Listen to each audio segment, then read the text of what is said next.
Minus kay Tatay Digong. Of course, we understand that. Tatay Digong is Tatay Digong. He doesn't have to identify himself with Maisog. At alam natin na hindi din nararapat na nandun publicly si Tatay Digong to lead the rally support, the people's mobilization, sapagkat it will inflame. Magpapalagablab yon ng mga reaksyon at kaganapan. Linaw po na ang target ng warrant of arrest ay sila Pastor Kibuloy at yung apat niya mga kasama. So bakit ang pinarusahan? Ang nakaranas at nakatikim ng karahasan, brutalities, pangtitirgas, pananakit, at pagwasak ng mga properties at desecration, pagsalaula sa kanilang mga religious and worship centers. Itong mga inosenteng tao, by the hundreds or close or over thousands. At nakikita ito all over the world. Mabigat ba para sa Maisog na mag-issue ng statement if they are calling for transparency, accountability, and good governance as the foundation of their values and motive for organizing Maisog? Iyon ba ay hindi sapat at nararapat na kalagayan na sila ay dapat magpahayag? We are not imposing on them. Pero alam natin na ang malalaking mga partisipasyon sa mga nakaraang mga pagkilos, mga rally nila, mga kilos protesta, mga pagtitipon-tipon, undeniably, ang voluntary support ng KOJC at ng SMNI ay hindi matatawaran sapagkat we have common grounds with them. Gusto ka nila patakboy na senador pa. Ako po ay mananalo siguro kung ang boboto lang ay mga 200, 300,000 votes. But we need 14 million votes KPL eh. Hindi ko siguro kakayanin yung 14 million votes. Hindi pa ako kasing sikat ni Idol Rapi Tulfo o ni Ben Tulfo o ni Erwin Tulfo. At pangalawa ni Labong Revilla, ni Lalito Lapid. Gusto ko rin yan gawin dahil kaya natin at yun ang makakadagdag tayo at makakaambag kahit papaano sa mabuting paglilingkod at pagtatanggol ng ating mamamayan at mabuting pagtakbo ng pamahalaan. Hindi naman ako nagagalit, nagtatampo lang o nagkakaroon lang ng hinanakit ng loob sa mga nangyari po na kaganapan sa Davao City, kung saan dyan din po ang pinakasentro ng mga nagbubuo o bumubuo ng pamunuan ng Maisog. Minus kay Tatay Digong, of course, we understand that. Tatay Digong is Tatay Digong. He doesn't have to identify himself with Maisog. At alam natin na hindi din nararapat na nandun publicly si Tatay Digong to lead the rally support, the people's mobilization, sapagkat it will inflame. Magpapalagablab yon ng mga reaksyon at kaganapan and dahil nga sa kanyang status, sa kanyang katayuan sa lipunan na si former President Rodrigo Duterte siya. What I'm talking to or I'm referring about, yung mga namumuno ng Maisog, nandyan lang yan sa Davao eh. Gaano ba naman yon na magpakita sila ng solidarity of support sa kapwa nila Pilipino at mga Davaoenyo na dinadahas, inaatake, sinasaktan for 16 days in full public report. Mga media bloggers, media report, iba't ibang social media platform, SMNI, 24/7 for 16 days kino-cover ito. Wala man lang statement, wala man lang solidarity support o pagpapakita ng simpatya na nakita ng taong bayan na sobra-sobra ang ginamit na state terrorism o yung karahasan ng pulis sa utos of course ng Pangulo ng Bansa, sa kanyang mga katauhan, si Secretary Abalos ng DILG, si General Marbil ng PNP, si General Torre ng PNP. Sila po ang mga namuno doon sa hindi katanggap-tanggap at extraordinary overkill na exercise of abuse of authority and use of state violence against civilians. Regardless kung mga members po ito ni Pastor Kibuloy sa ilalim ng Kingdom of Jesus Christ, it doesn't matter at most. Una sa lahat, mga Pilipino po sila. Mga religious workers po ito. Mga kaanib ito ng simbahan. Sila po ay mga mamamayang Pilipinong mapayapang namumuhay at hindi naman po sila target ng warrant of arrest against kay Pastor Kibuloy. though they are part of the congregation or the community of KOGC, malinaw po na ang target ng warrant of arrest ay sila Pastor Kibuloy at yung apat niya mga kasama. So bakit ang pinarusahan, ang nakaranas at nakatikim ng karahasan, brutalities, pangtitirgas, pananakit, at pagwasak ng mga properties at desecration, pagsalaula sa kanilang mga religious and worship centers, itong mga inosenteng tao, by the hundreds or close or over thousands, at nakikita ito all over the world. Mabigat ba para sa maisog na mag-issue ng statement if they are calling for transparency, accountability, and good governance as the foundation of their values and motive for organizing maisog? Iyon ba ay hindi sapat at nararapat na kalagayan na sila ay dapat magpahayag? We are not imposing on them.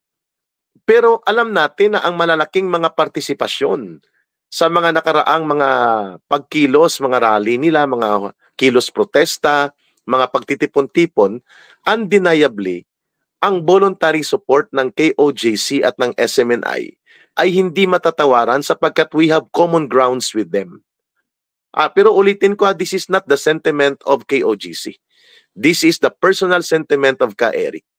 As an observer and as a social advocate, isa po sa tagapagtaguyod ng mabuting pamamahala, kapayapaan at pagtatanggol ng demokrasya sa ating bayan. I feel it is my right to speak up. So this is not to inflame o paglagablabin ang kontrobersya o hidwaan. No. This is a public remark. This is a public reprimand. Kung yun ang tagtawag yun, i-reprimand nga sapagkat kung tayo ay nagbubuo ng malawak na pakikipag-alyansa, Brother Pambansang Loyal, kung tayo ay nagbubuo ng malawak na pakikipagkaisa para po sa adhikain na maisulong ang mabuting pamamahala, ang responsable at hayag at hindi kurakot na pamumuno ng ating bayan. At kung may problema sa liderato ng pamahalaan na itinataguyod nating ito ay may reforma at ma-transforma, and we need to have a broad solidarity of the different sections of society, of different sectors, marapat lamang na ipaabot ito in a public discourse. Hindi po ito ang sinasabi na washing our dirty linens in public. That is not the point.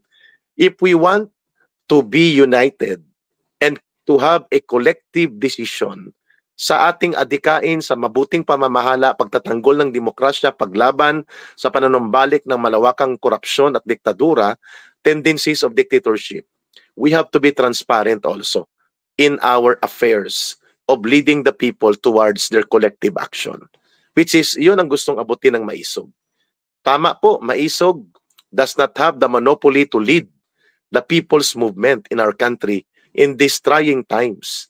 But maisog does not also belong to exclusive to small groups of leaders. Maisog should belong to the people. And hindi ba mamamayan at Pilipino rin at kapwa nating kababayan ang mga biniktima ng malawakang karahasan for 16 days dyan sa Davao City compound ng KOGC, that they also deserve the support that maisog should encourage among all other sectors ng lipunan. Yun pong punto ko. To make these things clear, I have nothing personal against anybody or any leader from maisog. And I have nothing against maisog per se. I even support them, I stand with them. Pero ang punto ko lang naman, yung rally sa Liwasang Bonifacio kahapon, and at least may pagkilos na kapareho sa Cebu City na ang namumuno at nagpakilala sa pag-organize ay maisog, huwag na rin po natin sigurong bigyan pa ng mabigat na mga negatibong interpretasyon, mga kababayan, kung bakit dumistansya ang Kingdom of Jesus Christ. And for that matter, including the SMNI participation to the coverage of those events kahapon sa September 21, ikalimampung commemoration, 50 taong commemoration ng pagkakadeklara ng martial law ni Ferdinand Idralin Marcos noong 1972, September 21. Ang punto ko, siguro umabot na rin sa antas, Brother Pambansang Loyal, mga kababayan, ng ating mga kapatid sa Kingdom of Jesus Christ at pati na rin po sa SMNI na silang magkatuwang na nagsusulong po ng malawakang social movement for advocacy of change and advancement of good governance as well as protection of democracy in the Philippines. Umabot na rin sa antas na kailangan nilang ayusin din ang kanilang internal na mga organisasyon, internal na kalagayan, and they have the right to do so. Malinaw yun sa kanilang statement, Brother Pambansang Loyal, na kung babasahin mo mamaya, kung mamarapatin mo, matagal na panahon na marami silang mga hinarap na mga challenges, constraints. At dahil dyan, internally, may mga kasong isinampa laban sa leaders nila, lalo na kay Pastor Kibuloy, pinakasentro ng liderato nila. Napabayaan nila ang isa sa primary mission kung bakit may Kingdom of Jesus Christ, which is to evangelize or ipalaganap ang salita ng Diyos at mag-asikaso ng tinatawag natin na kaligtasan sa kaluluwa at pag-aayos ng kabuhayan o ng buhay at pananaw at direksyon ng buhay ng mga tao bilang isang religious organization. Yan ang ibig sabihin ng evangelization nila or evangelism.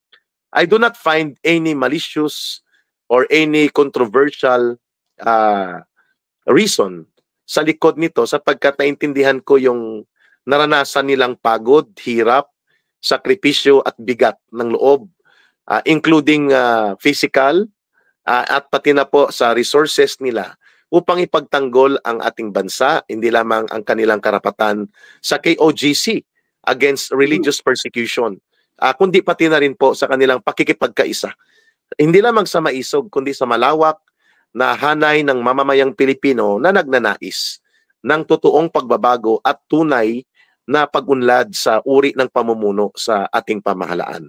The KOGC, the SMNI, have been so very dynamic and active for at least 6-7 months na or 8 months na ginawa nila yan. And ngayon, they have also to attend to legal matters that require serious attention and allocation of resources. Magastos ang kaso, magastos din po ang kailangan nilang mobilization of the resources para harapin ang napakabigat na mga legal and other concerns dulot po ng pagbangga nila dito sa kasalukuyang administrasyon ng Marcos government na undeniable din naman ang ugat niyan. Sila po ay ikinakabit o ikinakawing Brother PL, Pambansang Loyal. Mga kababayan, ikinakawing at ikinakabit sila sa political issues involving the conflict of Romualdez Marcos and the Duterte. Kaya nadamay din sila.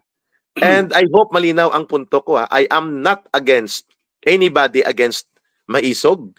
I still respect them. I still respect the level of influence that former President Rodrigo Duterte, bilang siya ang kinikilala dyan na isa sa mga haligi kung bakit nabuo ang maisog movement sa buong Pilipinas at sa ibang bahagi ng bansa. Ang akin lang naman ay we have to be very transparent and open to one another so that the people will understand. Hindi po kaduwagan at hindi rin po panghinaan ng loob o isang pagtatalikod sa voluntary unity of collective decision to be an advocate for good governance and to defend democracy ang ginawa ng KOGC na desisyon, including sa bahagi ng SMNI. Yun po ay internal process nila.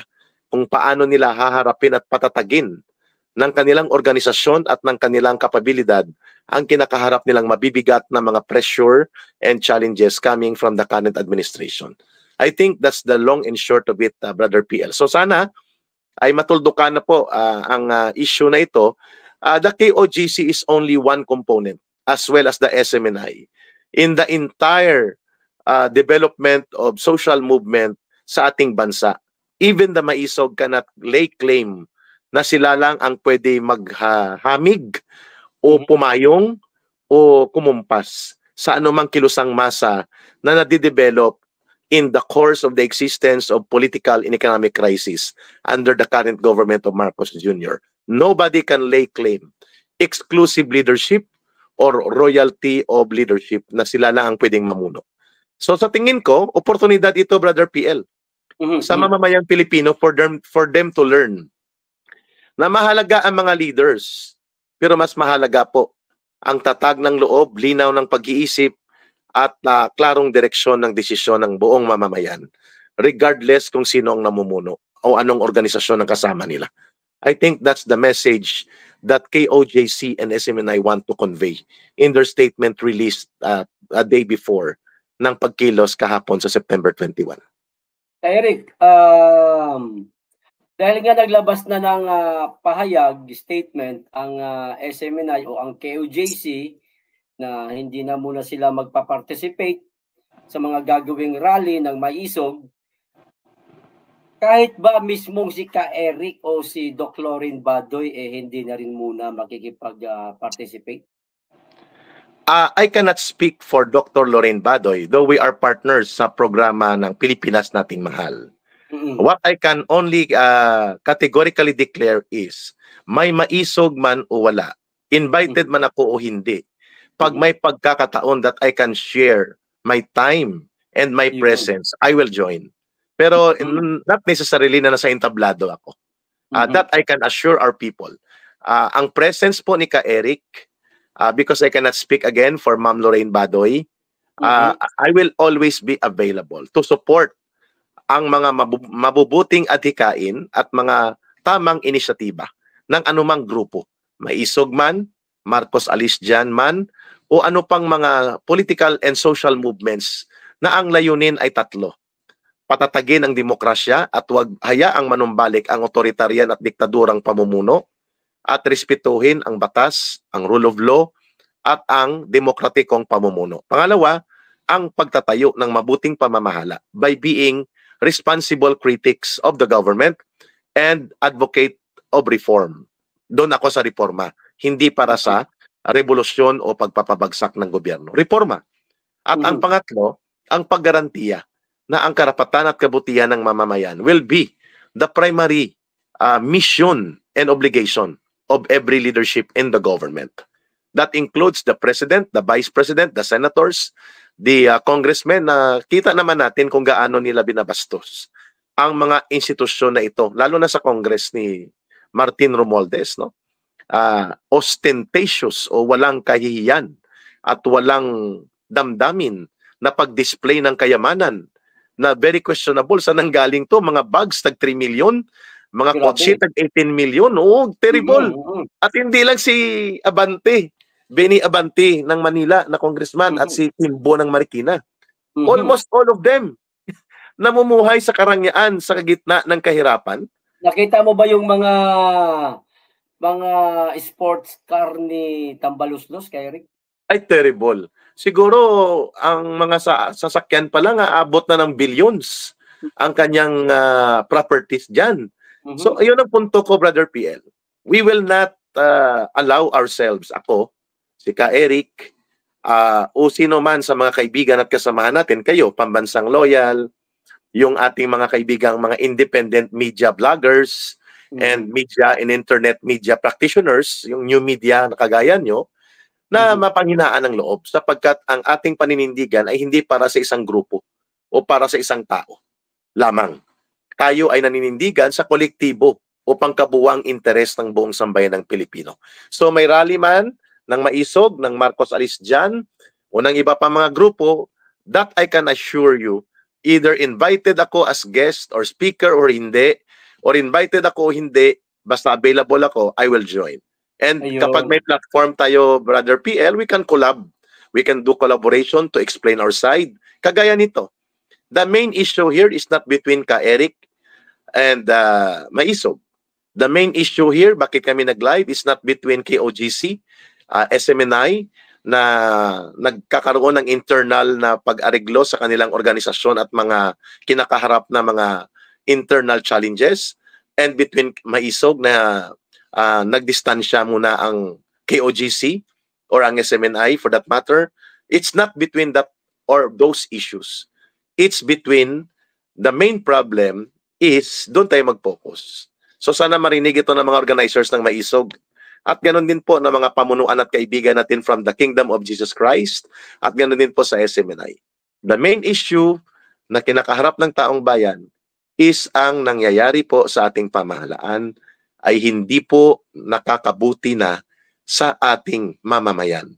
Yung gulo at ang maruming mga maniobrahan sa politika months or long before the elections will be held, ang political bickerings and conflict ay lalo pang nagpapalagablab ng pagsidhi at paglubha ng pang-ekonomiyang krisis na nagdudulot ng malawakang kalagayan ng kahirapan, pagkagutom o kawalan ng pagkain at pagkasurvive bilang mga tao, at ang kakulangan sa kabuhayan, trabaho at mga pangkabutihang kalagayan sa panglipunan, pang-ekonomiya at iba pang karapatan ng mamamayan na napapabayaan ng mga may kapangyarihan at namumuno ng gobyerno mula sa Pangulo ng Bansa at pababa sa kanyang mga kaalyado at kanyang mga kasamahan.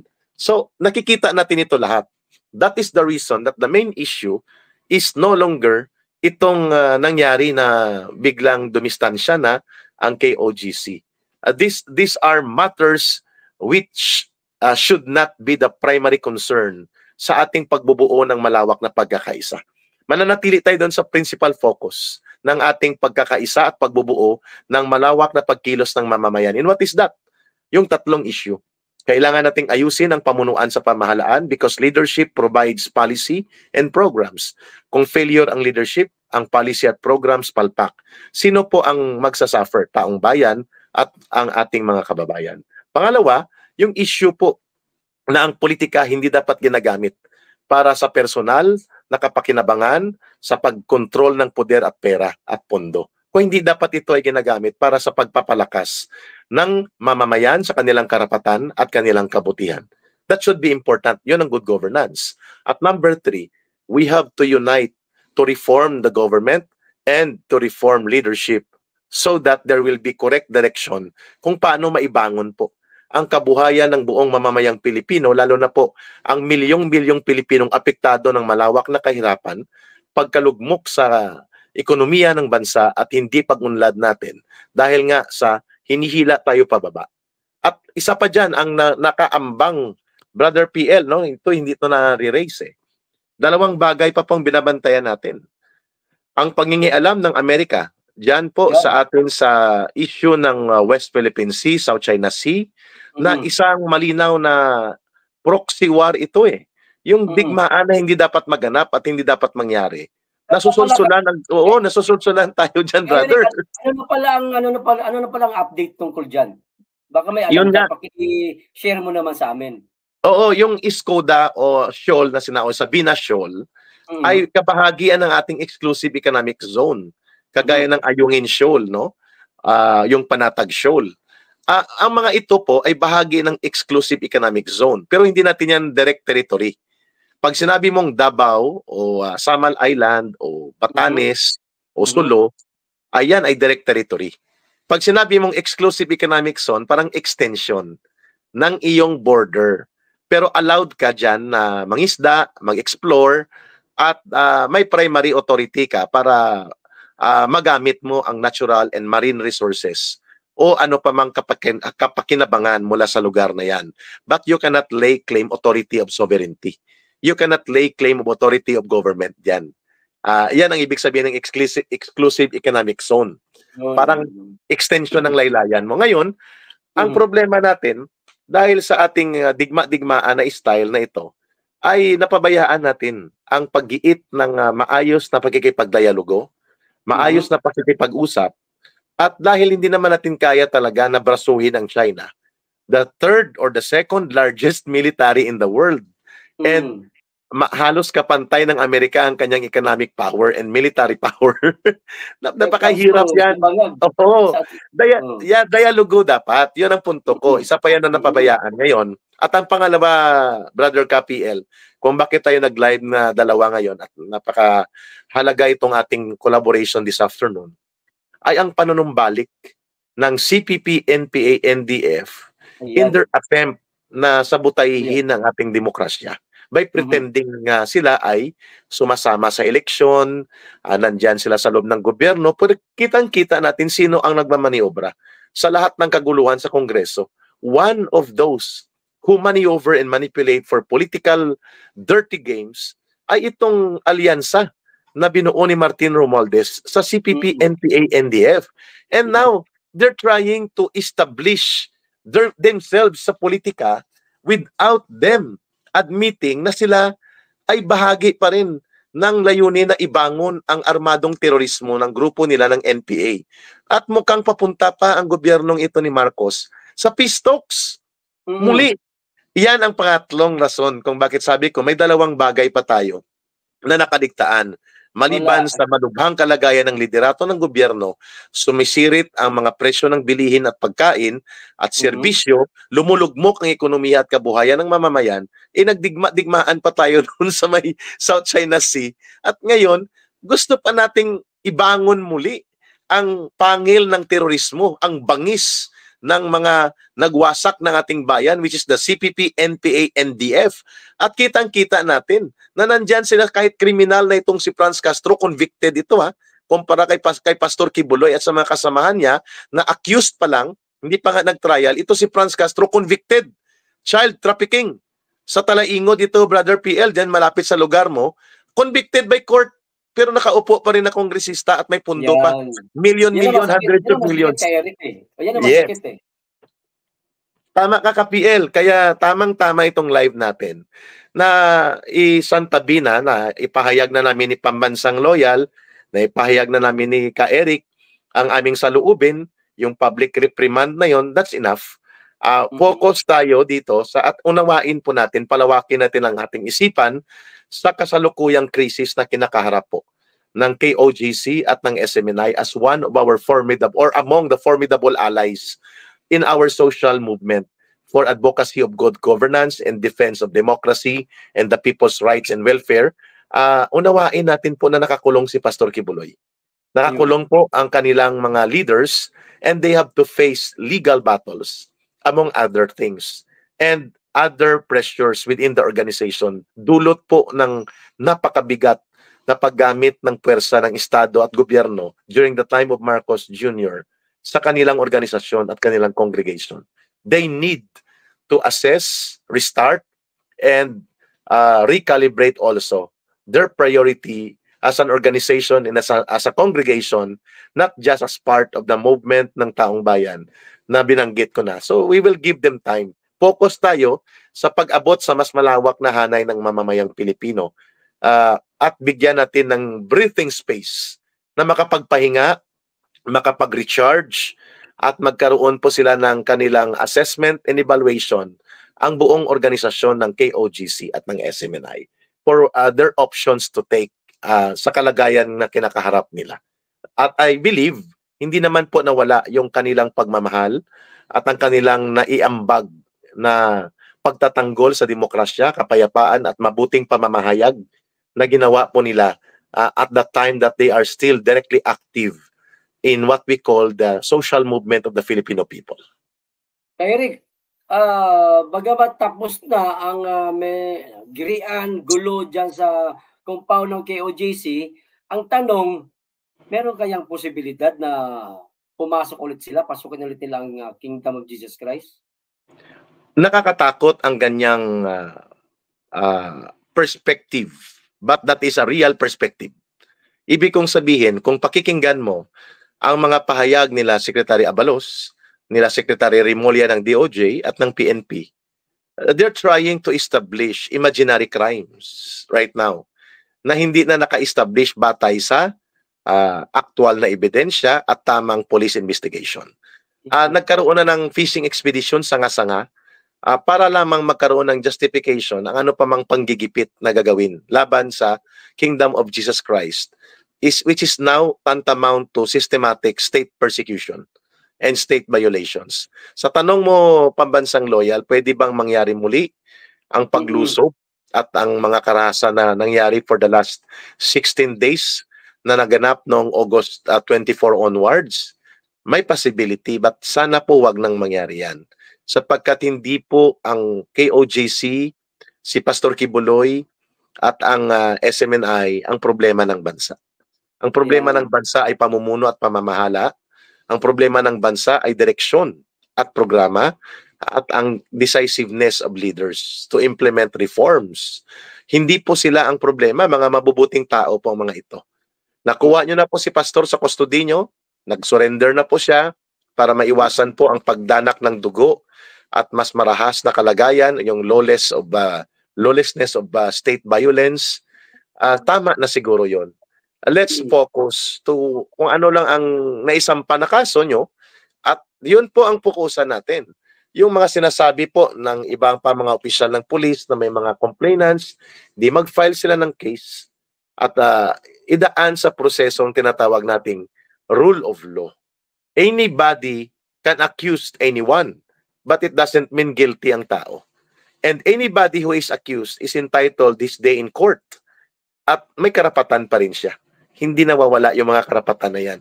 Sana po respetuhin natin ang karapatan nila Pastor Kibuloy at ng kanya mga kasamahan sapagkat sila po ay accused and they are presumed innocent of those charges until the guilt is established by trial beyond reasonable doubt with evidence. Wala pa po eh. So their rights are entitled to them. Nasa kanila yun dapat na ibigay. Including po ang mga karapatan ng mga inosente. Libo-libo, milyon-milyon po ang membro ng KOGC that the government needs to protect. Regardless of political affiliation, religious belief, sila po yung mga mamamayang Pilipino. That they deserve equal protection of the law as well as equal protection of their rights and respect of their rights. So sana wag na mangyari yan, Brother PL. At we hope and pray. That is the reason that KOGC, among other organizations na affiliated sa kanila like SMNI, are trying to refocus doon sa internal challenges na kinakaharap nila ngayon. And I understand na yan ay kahit sino pa man ang magkaroon ng ganong karanasan, you need to recalibrate, re-evaluate, and reassess. Ano po ang mga options ninyo? Rather than lusob lang ng lusob, kilos ng kilos, nang hindi po naaayos ang direksyon at programa ng isang organisasyon. I think doon sila papunta. Ang pag-aayos ng kanilang mga internal na mga concerns at kanilang pagharap sa mga seryosong challenges. They deserve that break for them. Huling tanong ka, Eric. Posible kaya na mas lumala pa ang tension dyan sa West Philippine Sea? Yes, kasi yun ang gusto ng Estados Unidos at pinapayagan ni Presidente Marcos. Everything will stop when the President and his government will say, we will go for dialogue. We will go for diplomacy. Hindi kami papayag na hindi kami mag-usap. Hindi naman sarado ang China, Brother PL. China will forever be our neighbor. We cannot relocate ourselves or we cannot relocate China. Ano yan, bahay? Hindi natin maililipat ang China or ililipat natin ang Pilipinas away from China. Neighbors natin yun. Mag-neighbor talaga tayo. So the best way is to talk. In diplomatic way, in all earnest and sincere way, para po magkaroon ng mapayapa na mga ugnayan at paghahanap ng mapayapang mutually peaceful, acceptable terms of settlement ng hindi pagkakaunawaan. Sapagkat ang pinag-aagawan natin dyan ay hindi yan direct territory. Ang pinag-aagawan natin dyan mga bato-bato, mga bodies of water na almost 5 million acres. So mga 8 milyon na hektarya yan, Brother PL. Nakatubigan, may mga bato-bato. Walang naninirahan po dyan. Yan ay maritime route, navigation route, and maritime resources. Hindi po yan direct actual territorial encroachment or actual direct territorial na pangaagaw. That's not the real issue there. Kaya ang solusyon dyan ay hindi yung panawagan na atin ang West Philippine Sea, atin ito. Ang panawagan ay idaan sa mabuting pakikipag-usap, diplomasya, at bukas na pag-iisip, hindi magpasulsol. Sa Amerika, ng interes niya ay pakialaman ang rehiyon ng Indo-Pasipiko at ng Asia-Pasipiko. kaya siya nakikialam at ginagamit tayo. Among the countries, Brother PL, ituro nyo sino ang nagdidigma-digmaan at nagtatapang-tapangan ngayon laban sa China. Tayo lang. Ang lahat nakikipag-usap, Thailand, China, nakikipag-usap yan. Vietnam, Malaysia, Indonesia, Brunei, all of them have maintained good economic and political relationship with China. And they are also talking to the US. They're also open to America, and it's like exclusive. But look what happened. 37% of Chinese increased investment and economic ventures went to them, to Thailand, to Malaysia, and to Indonesia, at Vietnam. Wala tayo, zero tayo for the last 2 years ni Marcos Jr. At mahigit, yeah, go ahead. Ganito ang mangyayari sa bansa kapag bangag ang presidente. Yeah, problem talaga yan ang focus of state of mind. Wala. Kasi hindi naman tayo lang ang nagsasabi nito, Brother PL. The problem of drug addiction and substance abuse of the president has been a public scandal already. So it needs to be addressed. Para mawala yan, magpa-drug test, hair follicle, or DNA type. Ayaw niya At pangalawa, all physical indicators nagpapakita Ang kanyang galaw, ang kanyang physical attributes. Alam mo may problema. Oo, may problema talaga So when the physical and mental capabilities of the president are in state of crisis or problematic, ang epekto niyan buong pamahalaan kasi ang pamahalaan ang naglalagay ng direksyon at ang pamahalaan ang naglalagay ng kung anong dapat gawin sa ating bansa, saan natin dadalhin ang mamamayan. So tama ang punto mo. Leadership is a main issue because leadership is governance. Governance is leadership. And governance is setting the direction, leading the people to the way, leading the people and the country. Yun ang problem natin. At kita mo, wala nang respeto sa kanya ang mga ang kongresista. Grabe kung makaabuso sa poder, makaabuso sa pa-contempt here, contempt there, contempt everywhere. Pati si Attorney Harry Roque na wala namang kasalanan. Hindi kasuhan nila kung may problema sa Pogo involvement. Bakit mo ipa-aresto ang tao na wala siyang kaso? At korte lamang ang makapagsabi kung siya ay guilty o hindi. Mag-file kayo ng kaso. Bakit nyo siya uhulihin? Kaya nagtago siya. Kasi kung makuha siya sa contempt order na ito, si Harry Roque, he will stay in jail or in detention without any case in court at wala siyang kasalanan pa na napatunayan for almost 8 months. Mantakin mo yan, Brother PL. Mawalan ka ng kalayaan for 8 buwan. Masama pa-disbar na rin siya. Isa pa yun. Tapos si Vice President Sara Duterte binabastos, iniinsulto. At tapos walang patumanggan, walang kahihiyan ang pag-display ng kayamanan na alam natin questionable. Kasi nanggagaling yan malamang sa pera ng bayan, sa malamang. At pati ang mga komunista dyan, pabor na pabor kasi by the hundreds of millions, nakikinabang ang kalaban ng gobyerno. Itong Alliance of Communist Teachers, yung ACT party list, itong Gabriela NPA Lover party list, at itong Kabataan NPA Recruiter party list. Naku, by the hundreds of millions ang kanilang napapakinabangan kasama ang mga kurakot na kongresista sa gitna ng kahirapan at kagutuman ng mamamayan. The president cannot simply just ignore that. And it's no longer, PL, it's no longer about the issue of Pastor Kibuloy and the KOGC. Lagpas na ito sa kanila. Pero sa palagay siguro nila, nabubusog nila ang tao sa mga ayuda nila. Isa pa yun, PL. Akala nila ang taong bayan ay pulubi na mamalimos. No. Ang taong bayan, they have all the moral obligation and moral right na i-demand na ayusin ng gobyernong kabuhayan, ekonomiya, at ang kanilang mga ikabubuti. It's not kapritsyo kapag idinimanda ng mga taong bayan ang kabutihan at maayos na pamumuno. Hindi ayuda. No country has ever become developed and successful economically and politically stable sa pamamagitan ng ayuda. Ang ayuda ginagamit yan temporaryo sa panahon ng kalamidad. Baha, bagyo, sunog o mga lindol. Hindi po ginagamit yan para araw-arawin mo o linggo-lingguhin mo. Lalo na papalapit ang eleksyon, obvious. Yan ay pamimili ng boto. in Napapaghalata. prior to elections. No? Vote buying pa rin yan. Yeah, tama ka, Phil. Masaya ito. Hindi ko pa alam kasi mga kababayan, hindi pa ako marunong mag-interact. Kagaya ni KPL, hindi ko makikita pa kung ano mga comments. KPL, gusto mo magbasa ng comments? Mayroon ba dyan? Hindi ako marunong. Maraming comments ka Eric, kanina pa lang yung napag-usapan mo pa lang yung tungkol doon sa pag-iwas na o sa pagtigil na sa pag-participate ng KOJC sa Maisog. Maraming nakaintindi ka Eric. Ayun. Tuturuan mo ako when we have a personal meeting. You educate me please. Technically, how to do it na maka-interact ako sa audience natin.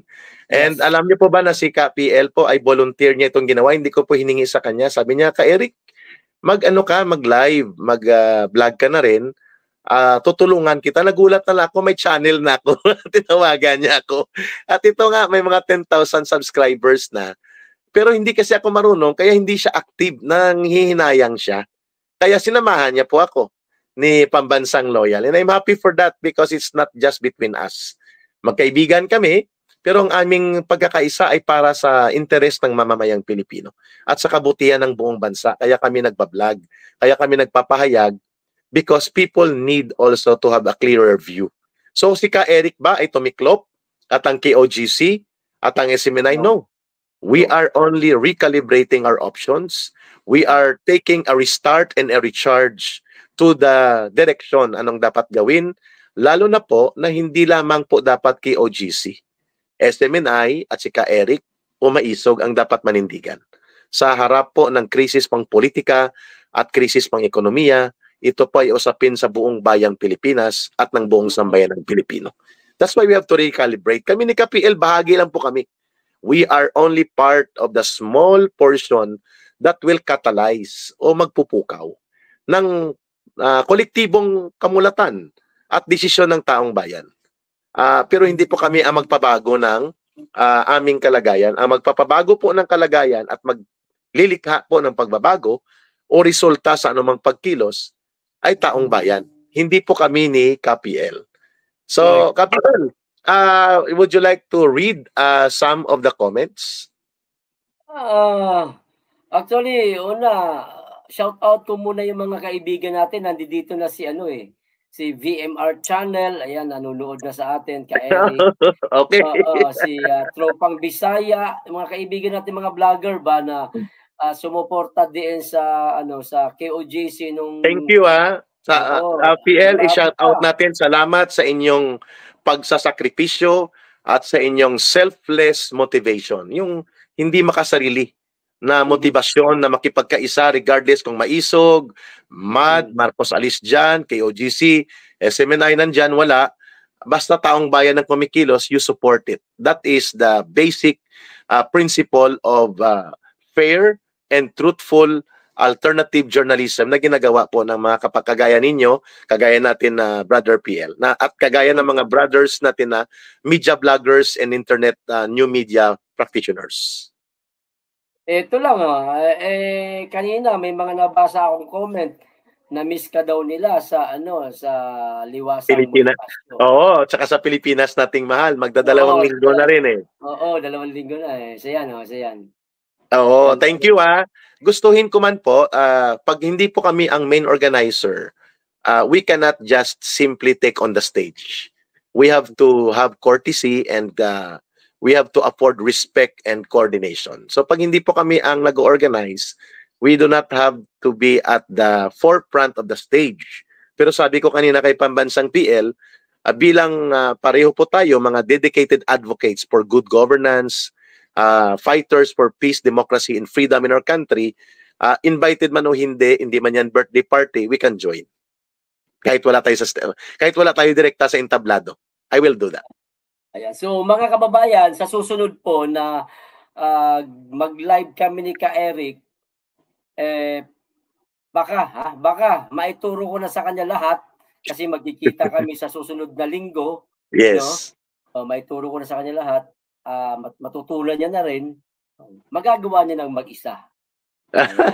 Siguro mga 4-5 sessions. Ayun ang challenge ko pala no, sa mga kababayan, mga kaibigan at mga nanonood. I am not so technically well-versed. Doon po ang weakness ko.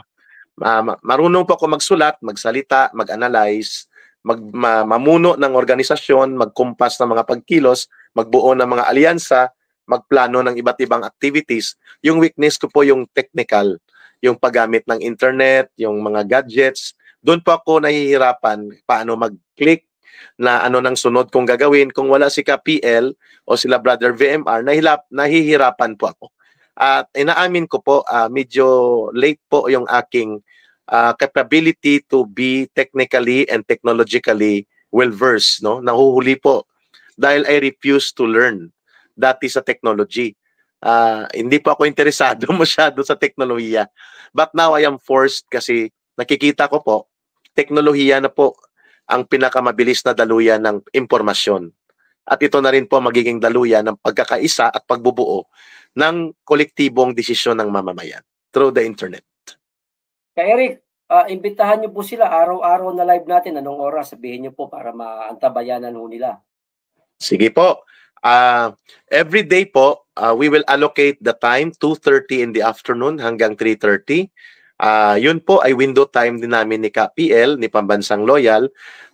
Tsatsagain po namin at pagsusumikapan ang pagpapadaloy ng mga talakayan and other issues and information na magiging bahagi po ng ating talakayang aral at talakayang bayan. Talakayang aral kasi nag-aaral kami mula sa inyo at makakapag-ambag kami sa inyong pag-aaral. We don't need to be in school to have education. Ang pag-aaral po ay nakukuha lifetime. At ang totoong paaralan po ay hindi, at ang totoong guro ay hindi paaralan. Ang totoong guro ay ang lipunan and ang ating interaction sa mamamayan. And pangalawa po, talakayang bayan because we tackle issues of national interest and may epekto at mayroong kabuluhan sa buhay at karapatan at kabutihan ng mamamayang Pilipino. Kaya talakayang aral, talakayang bayan. Yun po magiging format namin ni Brother PL. Daily po, basta kayang aral, talakayang bayan. Mga kababayan, ulitin ko po, si Pambansang Loyal ay hindi po nang iintriga. Nang sinabi niya sa kanyang video post kahapon na si Ka Eric ay may sama ng loob sa Maisog organizers. At kinlaro niya na hindi naman nagagalit, kundi nagkaroon lang ng paghahayag ng sentimiento. Hindi naman ibig sabihin yon ay nagbabanggaan. Ang pagpapahayag ng sentimiento, even if sometimes ito ay public reprimand or public sentiments na inihahayag, hindi po yan equivalent na may banggaan o may pagkakahati-hati. That is a process of learning and the process of building partnership. Dumadaan po tayo sa ganyan. Just like what we are now facing with the tactical adjustments and internal adjustments made by Kingdom of Jesus Christ that follows also the participation of SMNI as well sa buong pagkilos ng Maisog at iba pang mga social movements. Those are things that we have to deal in reality of social movements. Nangyayari po yan. Pero hindi ibig sabihin nangiintriga o nang uupat tayo para magkahawatak-watak. That is farthest from truth. I still stand. Yeah, we still stand and respect Maisog, but we need not be blind partners, but rather active and dynamic partners para po umunlad at maging mature ang pagbubuo po natin ng pamumuno sa pagkilos ng mamamayan. Hindi po personality-based, hindi po politiko ang nakaangkla dito, at hindi po isa-dalawang tao ang kukumpas, kundi ito po ay kolektibong pagkilos at pamumuno kasama ang mamamayan. Yan po ang tunay na mass movement. Yan po ang tunay na social movement na natutunan ko in my more than 20 years sa pakikipag-salamuha sa iba't ibang sektor ng lipunan, although sa maling ideolohiya at maling paniniwala dahil marahas po yung buhay na yon nung ako po ay naging isang kadre o isang organizer at isang political operator ng CPP, NPA, NDF. But now, I am an advocate for real change and transformation sa mapayapang pamamaraan. Hindi po sa armadong pang-uupat at pang-uudyok. At nararapat lamang na maging transparent ang aming pagpapahayag that we are not destabilizers.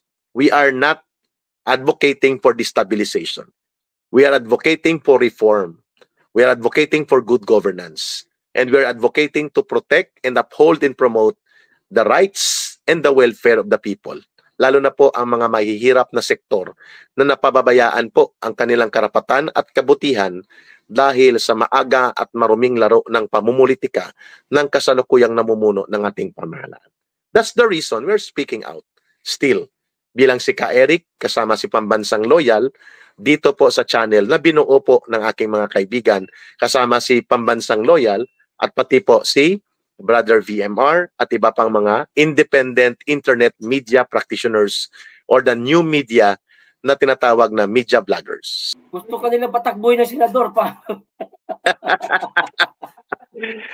Ako po ay mananalo siguro kung ang boboto lang ay mga 200,000-300,000 votes. But we need 14 million votes KPL eh. Hindi ko siguro kakayanin yung 14 million votes. Hindi pa ako kasing sikat ni Idol Rapi Tolfo o ni Ben Tolfo o ni Erwin Tolfo. At pangalawa ni Labong Revilla, ni Lalito Lapid. Gusto ko rin yan gawin dahil kaya natin at yun ang makakadagdag tayo at makakaambag kahit papaano sa mabuting paglilingkod at pagtatanggol ng ating mamamayan at mabuting pagtakbo ng pamahalaan. But I don't believe na realistic na mananalo ako. Ang problema ko lang, baka ma-frustrate yung mga tao na hindi sila napagbibigyan sa kanilang sentimiento na magkaroon ng isang Ka Eric na maging senatorial candidate. Hindi po ganun kadali gawin yun kasi we need resources. Sa tarpaulin pa lang, wala na. Lugmok na. Hindi rin tayo makapag-put up ng ating entablado. Yung ads mo. National kasi yan.